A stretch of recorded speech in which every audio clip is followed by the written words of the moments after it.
So wonder is the seed from which inquiry grows. You've got to create wonder in your project.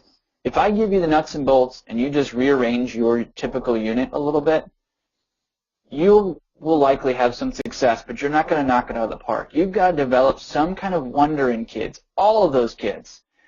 The kids that, when I was teaching, we had 3 trailer parks that fed into our middle school, and there was some generational poverty that was tough to get through. But you build wonder in those kids so that they start to ask questions. They're going to say things like, are people really going to read this pamphlet?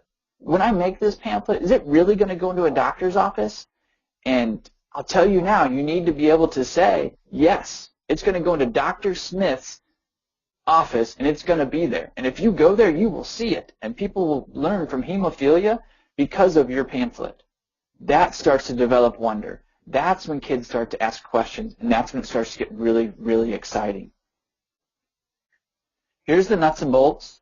You need some kind of structure for your project-based learning units.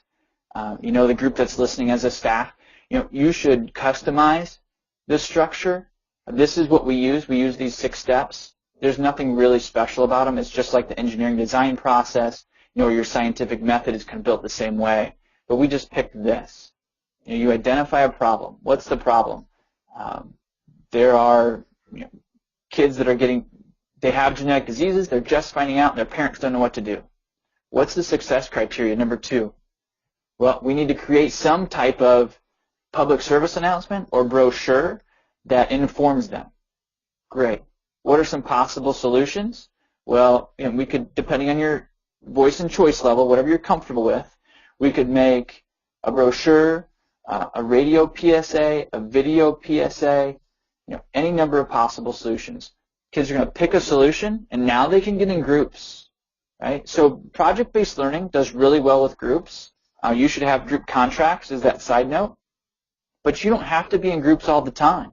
You could start groups right here in step 4, right? If you haven't picked some kind of solution or researched the solution, I'm not sure you should be in a group. So let's start groups right here in step 4 in this case. Then we're going to test it. We're going to make a pamphlet. We're going to revise it. We're going to run some tuning protocols to see if it's any good. We're going to go back to the drawing board. We're going to repeat, and then eventually we'll present. At the end of that process, we're going to reflect on how things went. Maybe your group went really well. Maybe it didn't. Maybe you were intimidated by the community partners. Maybe you'd like to know more information about them. But this is a great way to start with voice and choice. Let me side note on this reflection piece. You know where you could start tomorrow? Ask kids how things are going and give them some verbiage. I'll give this to you in 2 more slides, but use likes and wonders. Hey guys, in the last unit we did, what did you like about what we did? And also, what do you wonder? What do you wonder about could we do better?